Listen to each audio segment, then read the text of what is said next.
Hi everyone, welcome to my video. In this video, we will discuss about lipid testing. My name is Azia Oktaviani. I'm from Diploma 4 Medical Laboratory Technology Health Polytechnic Jakarta 3. Oke, pada video ini kita akan membahas tentang macam-macam uji lipida. Yang pertama ada uji kelarutan. Uji ini bertujuan untuk mengetahui tingkat kelarutan lipida terhadap berbagai jenis pelarut organik. Yang kedua, ada uji pembentukan emulsi. Uji ini digunakan untuk mengetahui apakah minyak dan air dapat dicampur secara merata dan stabil dalam bentuk emulsi. Yang ketiga, ada uji Salkowski. Uji ini bertujuan untuk mengetahui adanya kolesterol dalam suatu sampel. Dan yang terakhir, kita akan membahas tentang uji penyabunan. Uji ini digunakan untuk mengetahui bahwa minyak dan soda, NaOH atau KOH, dapat membentuk sabun loh. Kita masuk ke uji yang pertama yuk, yaitu uji kelarutan. Pada uji kelarutan ini, kita memiliki beberapa bahan uji atau sampel, yaitu gliserol, mentega, margarin, lemak atau gaji, dan minyak goreng. Lalu, kita masukkan masing-masing sampel ini ke dalam tabung reaksi sejumlah 100 mg sampel. Kemudian, kita masukkan ke dalam tabung reaksi masing-masing 2 ml pelarut serta Aquades sebagai pembanding. Kocok dengan kuat selama 2 menit, kemudian diamkan selama 10 menit. Lalu, kita perhatikan kelarutannya. Jika kurang jelas, bisa ambil 1 tetes larutan tersebut, kemudian teteskan di atas kertas saring sebagai uji bercak. Berikut adalah hasil dari uji kelarutan.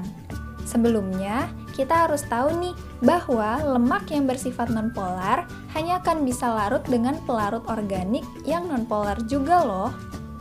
Nah, apa aja sih sampel yang kita gunakan yang termasuk nonpolar? Di antaranya ada minyak goreng, mentega, margarin, dan lemak atau gaji. Sedangkan pelarut yang kita gunakan yang bersifat nonpolar adalah ether, benzen, aseton, dan kloroform. Selain yang disebutkan, berarti mereka memiliki sifat polar loh. Jadi, bisa kita lihat pada tabel yang bereaksi atau yang larut hanya yang memiliki sifat yang sama ya. Ayo kita lanjut ke uji yang kedua, yaitu uji pembentukan emulsi.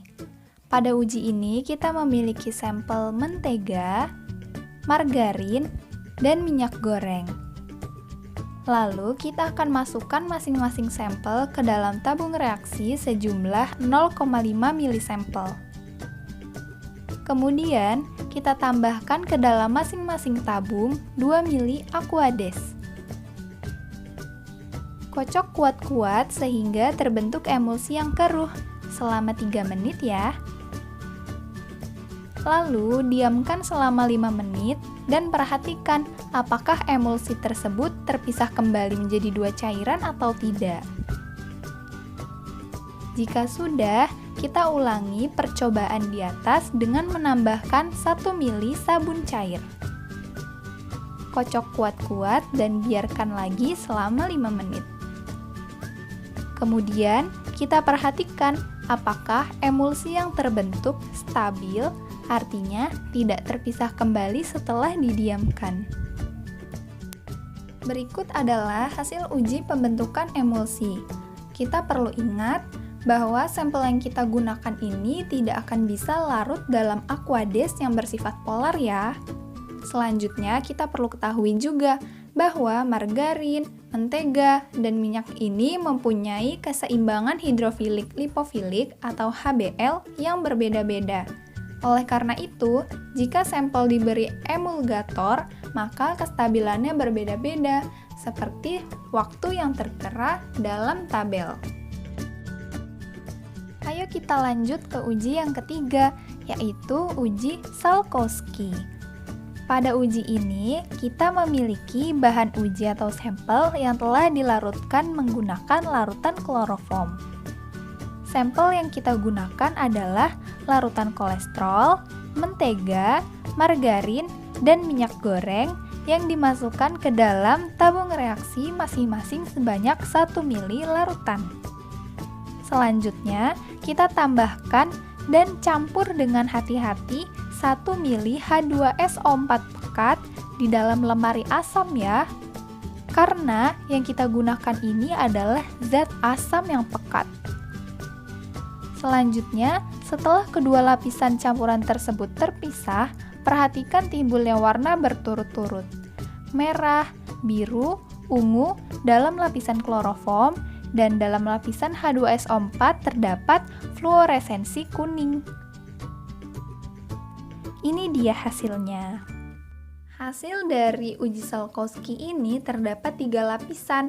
Warna ungu yaitu hasil dari reaksi kloroform dan kolesterol berupa kolestadiena. Fluoresensi biru dan merah merupakan hasil reaksi kolestadiena dengan asam sulfat yang berupa asam sulfonat. Sedangkan warna kuning merupakan sisa asam sulfat yang tidak ikut bereaksi. Hasil positif pada uji Salkowski ini ditunjukkan oleh larutan kolesterol dan minyak goreng ya. Karena uji Salkowski ini hanya spesifik memberi warna pada larutan yang mengandung kolesterol. Wah, kita sudah menuju uji yang terakhir nih, yaitu uji penyabunan. Pada uji penyabunan ini, kita menggunakan sampel minyak goreng. Sampel minyak goreng ini kita masukkan ke dalam tabung reaksi sebanyak 5 tetes. Lalu, kita tambahkan ke dalam tabung NaOH 10% dalam alkohol 90%, tetes demi tetes, sampai ada gumpalan. Selanjutnya kita kocok, lalu panaskan dalam penangas air selama 1 menit. Eits, jangan lupa beri tutup menggunakan kapas ya. Selanjutnya, amati terbentuknya sabun berupa gumpalan. Pada dasarnya, minyak yang mempunyai gugus karboksilat akan bereaksi dengan soda NaOH atau KOH dengan membentuk suatu garam karboksilat yang larut dalam air. Garam ini kita sebut sebagai sabun. Makanya dalam gambar terlihat hasilnya terbentuk sabun ya. This is the end of the video. Yay! Semoga video ini bermanfaat dan sekian, terima kasih.